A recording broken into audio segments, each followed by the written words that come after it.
I had a baby brother. I had a little baby brother. And he was perfect. Perfect in every way.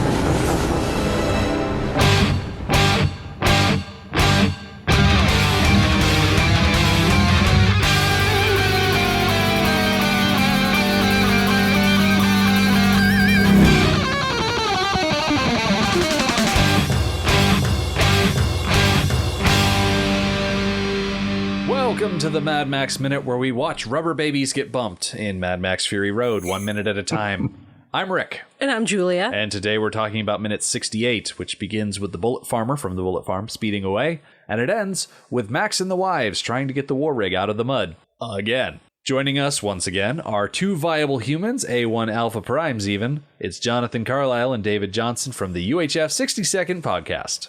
Hello. Hello. I'm a viable human. I'll have to tell my wife that. Welcome back. We should get you certificates. A1, Alpha Prime, viable. Perfect in every way. Perfect in every way. Aw. So the Peacemaker is gone. The Peacemaker is piecing out so that it can go on its little hunting trip. And we leave Joe and the organic mechanic behind. And as Joe peers into Gigahorse, the organic mechanic is just digging into Angharad, just going full-on cesarean section, old world / apocalyptic style. No other kind. Yes, he is. So glad they didn't show us that. Yeah, he is very strategically positioned between us and the open stomach. Which brings me to a question just about the movie in general. Yeah. It is rated R. Mm-hmm. And I'm not going to say it's not, like it shouldn't be rated R, but I will say that they seem to have done, either they went out of their way or they just did a good job of making this not the hardest R that they could have made. Yeah, they don't go overboard with it just because it's allowed. Right. One of the deleted scenes has an exposed breast. I'm trying to think if there's any other explicit nudity. Oh. Like, honestly, no, the I don't wives think are pretty so. skimpy dressed, but they're covered. Yeah. I mean, there's nipples all over the place. Well, it's cold. All over the place, but they're covered. Except for the people eater. Except for the people eater. Yeah. Honestly, the movie would get an R rating just from that one character alone. Yeah, I'm not saying it doesn't deserve it, but it is interesting. I think this is a movie you could watch and then come to the end of the movie and then you'd have to go, oh, was this rated PG-13 or R? Oh, okay. Yeah, okay. I can see that.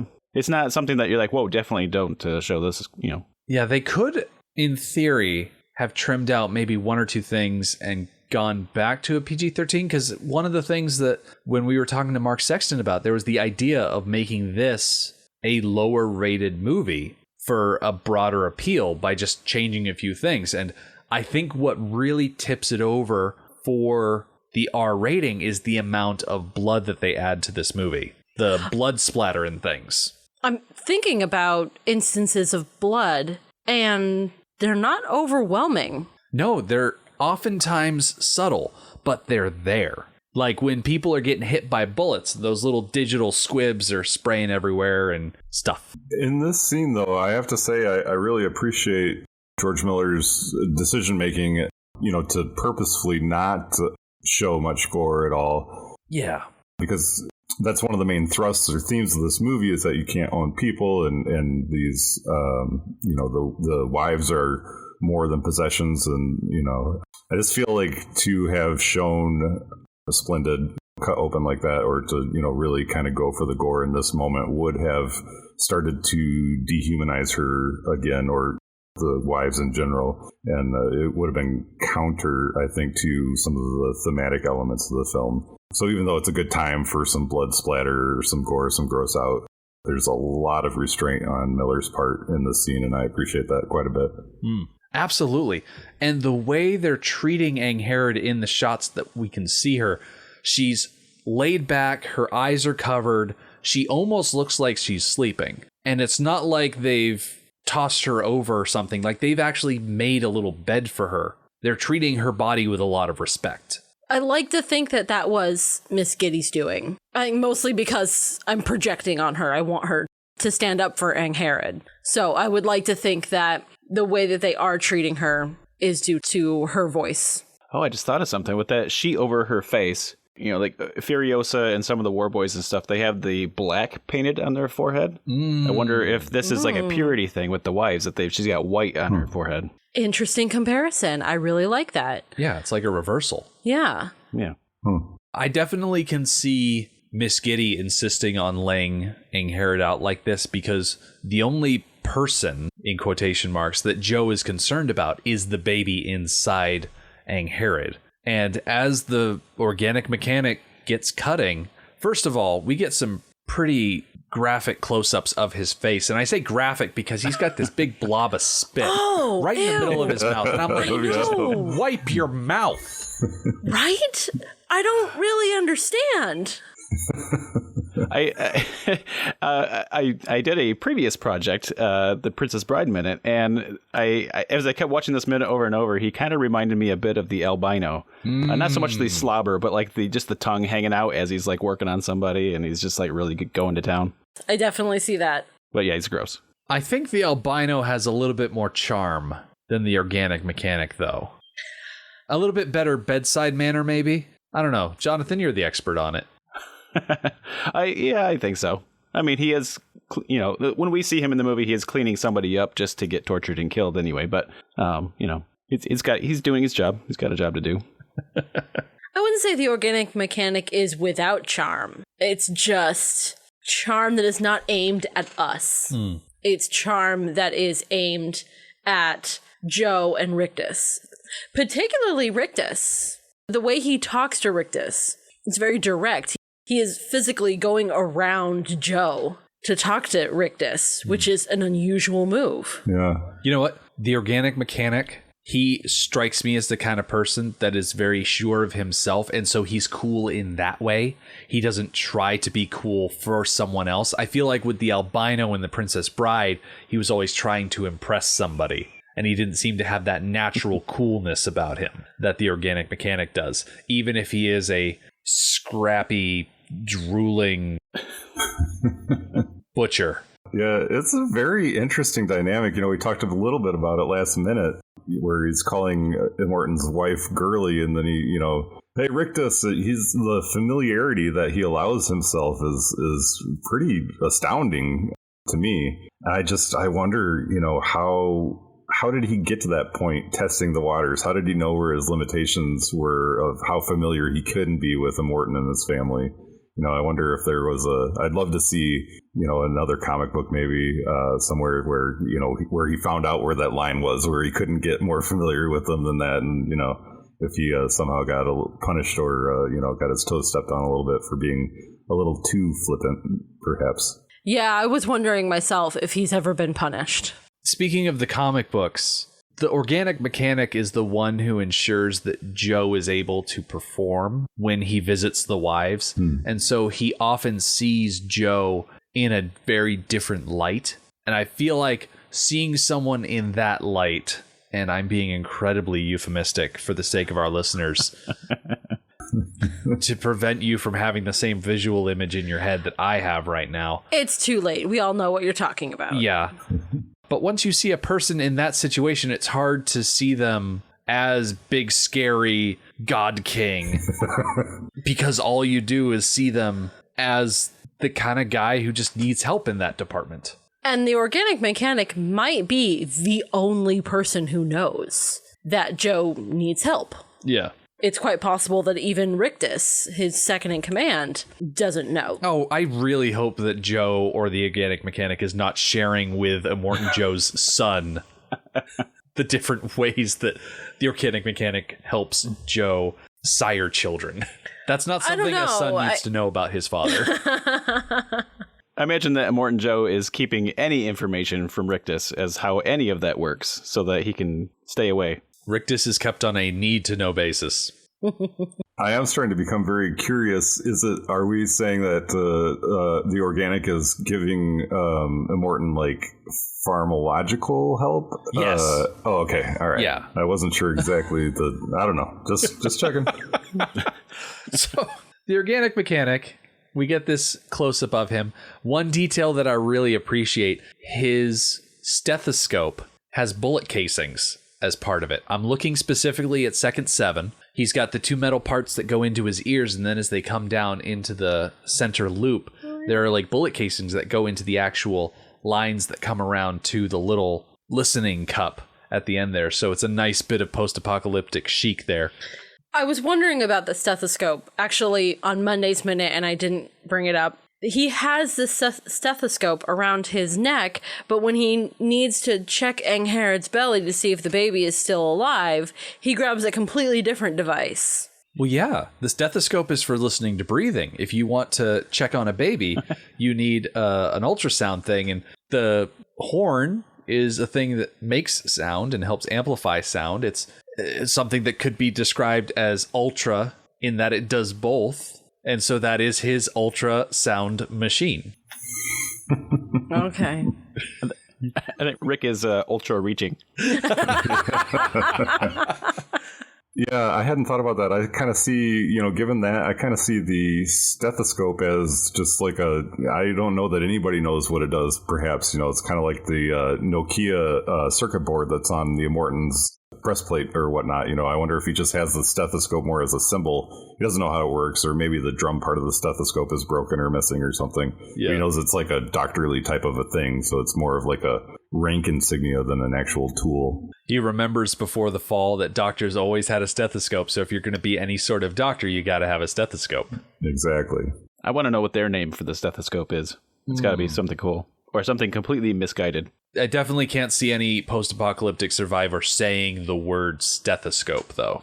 No. They would definitely have a weird phrase for it. I would think they would call it the sonic something. Yeah. Something sonic. I'm thinking a lot back to Thunderdome, where the Waiting Ones had the radio stuff, and they did their best to interpret what it was supposed to do, or how it was supposed to be worn, and their ideas were misguided, but you could kind of see where they were coming from with that.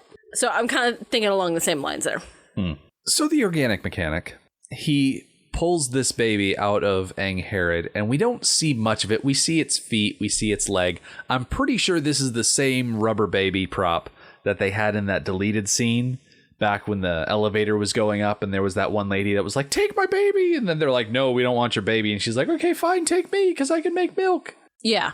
And they tossed the rubber baby back into the crowd, and she handed it off to this random person, then got on the elevator. I think this is the same prop. They recycled it. But I'm also glad that we don't see much of it, because the way that the organic mechanic treats this rubber baby... Yeah, I don't like it. It's not careful. No. Nope, not at all. There's a lot of thudding going on. Yeah. The Foley work in this minute is a bit distressing when you really think about it. Yeah, I think I'd like to see the organic mechanic in a actual, like, healthy birth, or as healthy birth as they get in these days. But yeah, because this is pretty disturbing. Because he very quickly decides that the baby is dead. Very quickly. Which, given the fall that Angharad took, if that baby did survive, I would have been very impressed. Sure. But as he says, cry and shame, another month could have been your viable human. So I guess Angharad was only 8 months along. No. Okay, now I don't know nothing about birthing no babies. But what I do know is that there is a point, and I don't know what it is, and I'm sure I could Google it really quick, but I'm also sure that our listeners will know, that there is a week number where that pregnancy is now viable versus not viable. That if the baby was born anytime after this time, that baby could survive. But if it happens before then the baby just isn't grown enough. My understanding is that she was past that point. She was huge. And that baby, those feet are huge. That baby is ginormous. That is a full-grown baby. So this whole another month thing, I don't buy it. Do you think it's a misdirect on the mechanic's part to pass any blame or deflect any blame that might be coming his way, that he didn't know enough to keep the baby alive? Or that he did something when he was cutting Angharad open? Yeah. Yes, I totally buy that he is covering his own butt. Nothing to see here. Are you saying that, like, an oversized kitchen knife is not the best tool to be using to perform a C-section? Right. Oh. I wonder if Miss Giddy, I mean, obviously the organic mechanic is probably the expert in his field, but I wonder if Miss Giddy knows enough to squeal on him, or if she would even have the guts to squeal on him if there was something to squeal about. I'm looking at second 19 of this minute, which shows Miss Kitty in somewhat of a close-up, and she looks utterly horrified at how the organic mechanic is handling this baby, and I think she's literally speechless because she can't believe what she's looking at. I always pictured her in a midwife role to the pregnant women during the birthing process. So I think she knows generally what is supposed to happen and how things are supposed to look. I doubt she's ever seen a C-section before, but I think what she is witnessing is so far off the mark. Mm-hmm. I'm kind of thinking that there is physical damage to the baby that she is seeing, that Joe is not seeing. Either which way, even if it was just dead of no fault of his, you're just slapping this baby around. Like I would imagine that Immortan Joe would still be like, hey, whoa, like, you know, it's been 2 seconds and you're just slapping the baby around already. Like, that's my baby. Let's see what's happening. Joe seems to have some sort of affection on some level for his own offspring. I mean, Rictus and Corpus are in positions of authority, and they're, you know, not the perfect heirs that he wants, but he keeps them around and they work for him and with him. So even if this child isn't going to be his perfect heir, it's still his child. Yeah. He seems to feel something for that, as opposed to his wives who serve no purpose at all. And there's the added element that the child was male. Like, if the baby had come out a female, I'm sure he would have dismissed that out of hand. But the fact that it was a male, A1 Alpha Prime, like, that just made it even more upsetting to Joe. I used an upward inflection because I look at Joe and it's like, I don't want him to be sympathetic. He's a bad guy. But he's in a situation where he has just witnessed one of his potential children being delivered dead. Well, I think I don't have any sympathy for him because he doesn't react like a father should. No. He is moved. We get some close-up shots. We can see his eyes. He is moved. He's angry. He's upset. But the way that the child is treated with such disregard and just literally like dumped on the floor, and nobody was like scooping up the child and like caring about it at all. Joe is part of that and he's doing nothing. And so I have no sympathy for him. And in fact, there is a deleted scene showing the discarding of this child. And I'm so glad they didn't include it. It does not need to be there. It's incredibly disturbing. But I don't know. I'm surprised at Joe and I have no sympathy for him. I would have thought he would have more respect for his own male child. I did find myself, you know, feeling bad for Rictus in this after, you know, once he starts yelling to everybody. Like, I'm like, oh, he loved his little brother. Yeah, even though his little brother died, he still feels a connection to him. He is still his brother.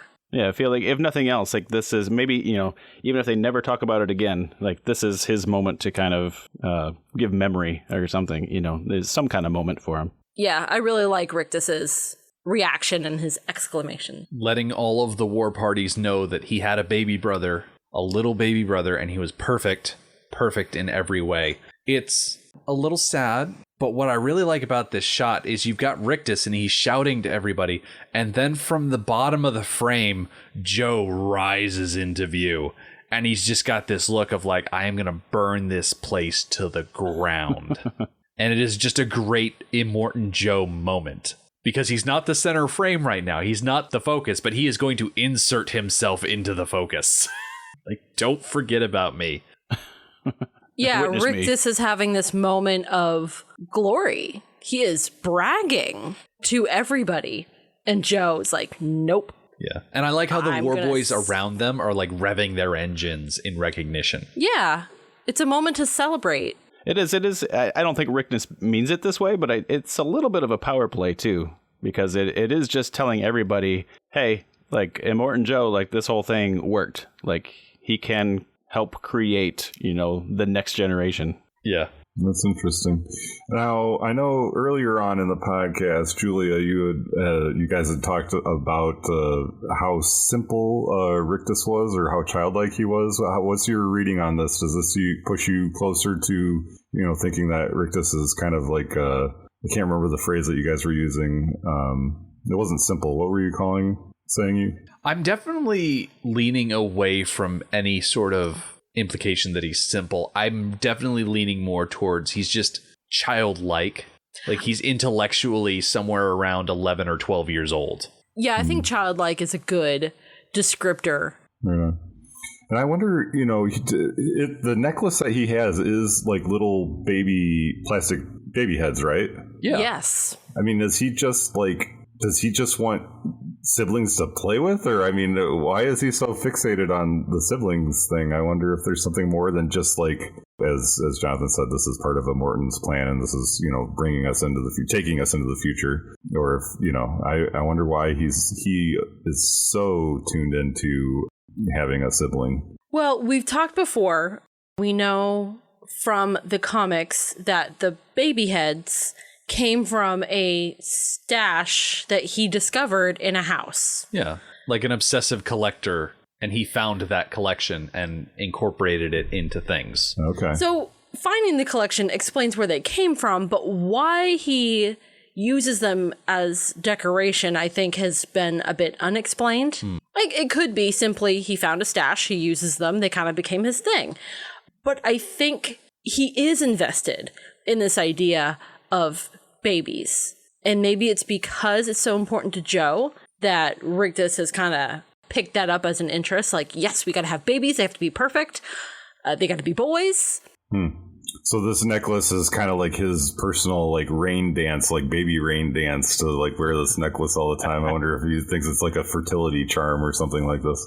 I also feel like it could be a caricature of like an old world story of a warlord. Like you see Hindu imagery of their goddess of war and death, and she's wearing this necklace of skulls. And I can imagine Rictus being told stories as a young man of these figures of death adorned with heads and things like that. And he's like, oh, well, that sounds awesome. I want to co-opt that imagery into my personal style, which could be why he wears these things. The necklace of doll heads and the flattened out rubber baby heads that he's incorporated into his knee pads and his belt and whatnot. I don't think it's ever laid out in black and white, but it sounds good in my head. Do you think if they had a viable human baby, just because Rictus is so big and strong and maybe not the smartest, do you think Joe would even let Rictus like handle the baby, like for fear that he would kill him, like accidentally, like a Lenny situation?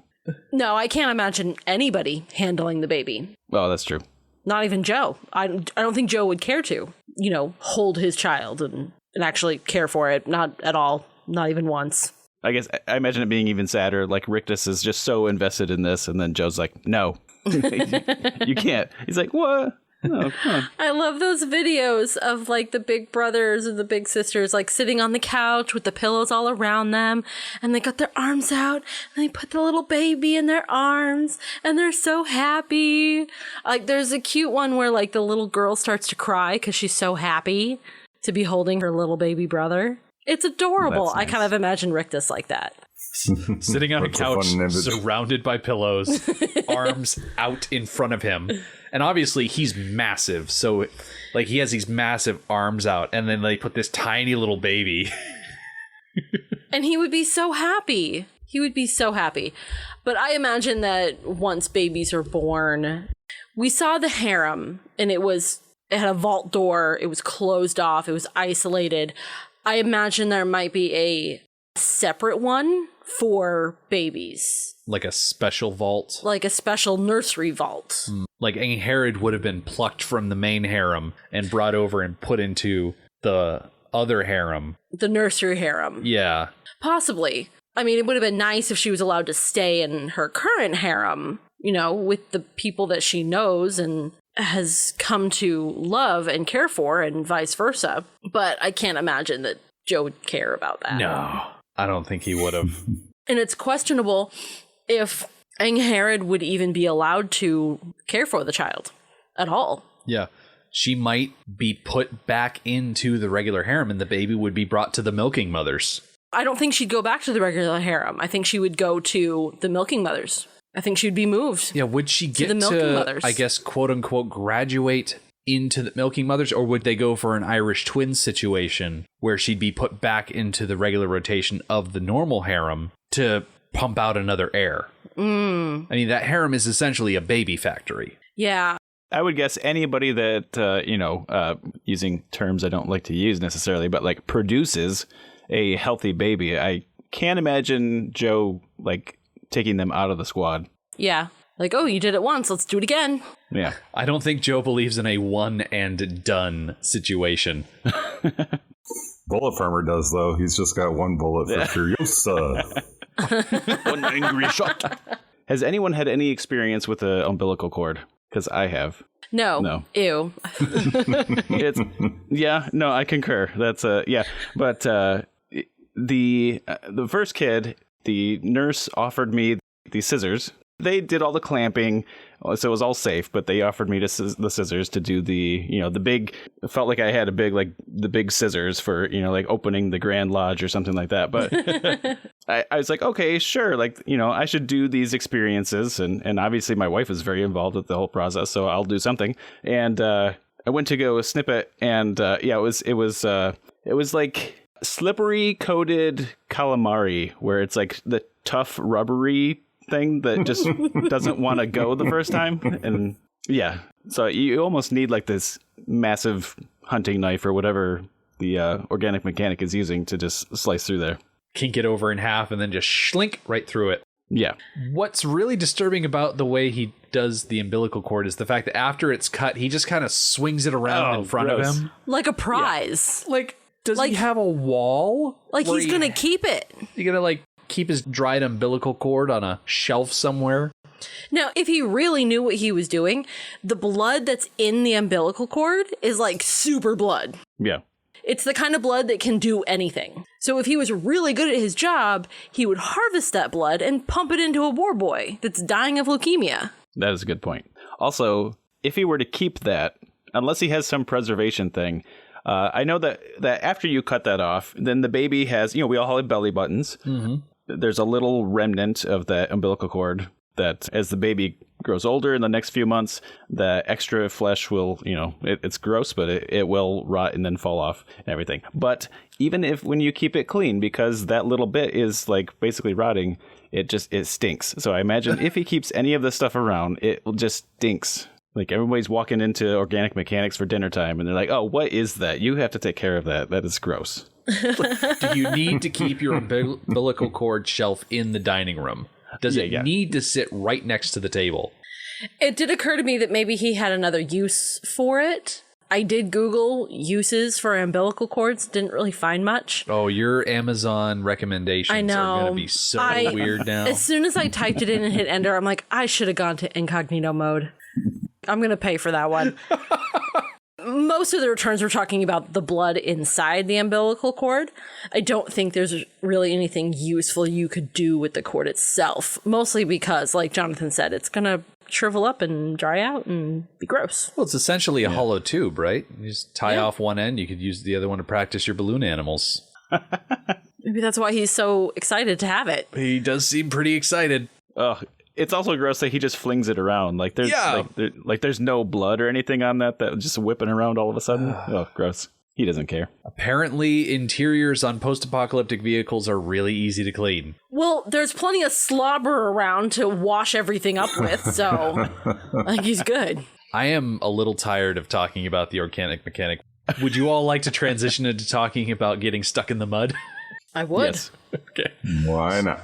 So we joined the war rig, and they have gone a little bit further, but they are still having trouble with the mud. And I think right around Second 48 offers a really good illustration of what's wrong, is that all of the drive power for the war rig is coming from the two rear axles on the war rig itself. We're not having every axle on that thing pulling. And so when you get into the situation where every set of tires has sunken down into the mud and you've only got those two axles spinning, you're not going to be able to rock yourself out of that because you're just constantly digging yourself deeper. I'm used to dealing with snow in my part of the country, and digging yourself out of that is pretty good because you can just dig up the snow and eventually you'll hit solid ground. That's not the case with mud. Yeah, I'm in the same boat. I think we all are with as far as snow experience. So I don't have despite having done Princess Bridesmaid, I don't have that much soft quicksand experience. So soft mud experience anyway. You have to ask the guys from Neverending Story Minute. Right. The strategy that Max and the wives are going after is they're pulling panels off of the rig and they're putting them underneath the wheels on the tanker. They're trying to get that tanker up and out.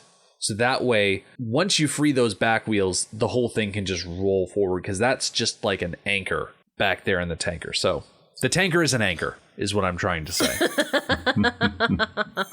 Oh, this is just incredibly frustrating watching this, watching how hard this is. But what they're doing would be my plan of attack. The getting stuck as more in ice instead of deep snow. The first thing I always do is I just take the floor mats out of my car and put them right in front of the tires like that. It's essentially what they're doing. I mean, I don't know if they were directed. I don't know if Furiosa's, been here before, probably not here, but in this situation.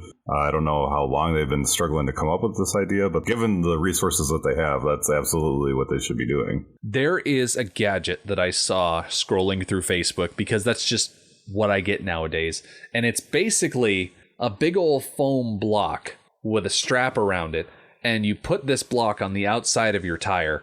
And what it does is it turns your normal tire into one of those RC cars from the 90s with the claws that pop out. Oh, and it gives it the ability to just paddle its way out of snow and soft mud and things like that. And if they had a couple of those gadgets, they'd probably have, I'm not going to say an easier time, but they might find a bit more effectiveness in getting out of that. Because really, that's the problem. Like the treads on those tires, they're great for hard packed surfaces, but here in the mud, they're just flinging things everywhere. And like Julia said, it's just frustrating to watch. Yeah, a rig that big too, you're probably not just getting out back to push either. Although I think at some point in this movie, Furiosa tries to do that, but oh yeah, it seems a little Out of silly. desperation. She can't help herself. Yeah. I do like when they first throw down, I think it's the hood of the war rig, that Max and what's her name, Toast. Yep. And then the other one, Dag. Is that her name? Yep. Get that right? Oh, good, because I tried to write them down and figure all that out. But when they first throw that down and start carrying it over, Dag is just like running alongside, like, when a bunch of people are carrying something and you want to help, but there's no room for you, or they're already ahead of you and you're just kind of pretending like you're helping. You just put a hand on it and yeah, it's like I got this one. Don't worry about it.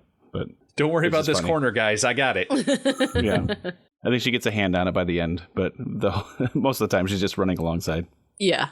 Yeah, it's nice to see that all of the wives are lending a hand, because this is definitely not something that Max and Furiosa could do alone. They're not sitting on the sidelines waiting for things to happen like they've done in other fights, because a fight is one thing, but prying a rig out of the mud, that they're comfortable with. Yeah, even Cheeto, who wants to go back, is helping. Yeah. Do you think Cheeto has gotten over the whole "he'll take us back, I know he'll take us back" thing? No. Really? Well, she's not done trying to go back. Are you talking about at the end in the canyon? I don't know. I've only analyzed minute by minute up to minute 68. So Okay. I don't know what I'm talking about.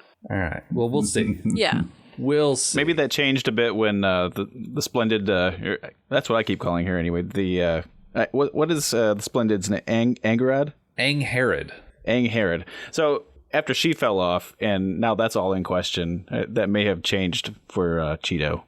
She's like, oh yeah, we can't go back now. A little His late favorite. for that.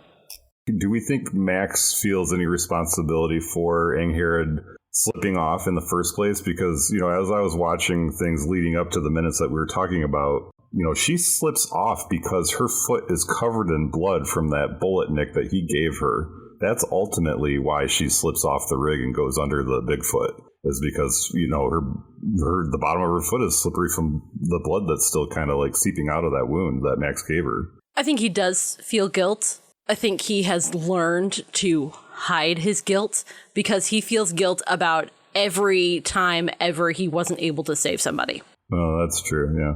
I agree that he feels guilt in a general sense because he's always trying to save people and he's always failing to save people. Mm-hmm. But Max doesn't see how Angharad slips. He sees that she's there. He sees her start climbing. He does his little thumbs up thing and he turns back to look at the road ahead. And he doesn't turn back to look until after she slips and grabs onto the door. Then he spins around to see what's going on. So he never actually sees why she fell. He only sees the result. So I think, yes, he feels guilty because she died technically under his watch, and that's just how he views people. That's why he's haunted by ghosts. Yeah. He thinks that everybody is his to protect, even if he doesn't necessarily want to protect them. But I don't think he feels a direct responsibility for the death because of the Nick. Yeah, that's a fair point. I think I agree with you, Rick. Yes. Yes. That's a win for me. But yeah, I think he does carry guilt around with him, and that guilt has just increased by a certain amount. But that pretty much brings us to the end of today's minute. Come back on Friday because we get to see Furiosa longing for dry ground again. We see the bullet farmer, who's come from the bullet farm, out there probing the night, and we get to see Nux again, and he just wants to help.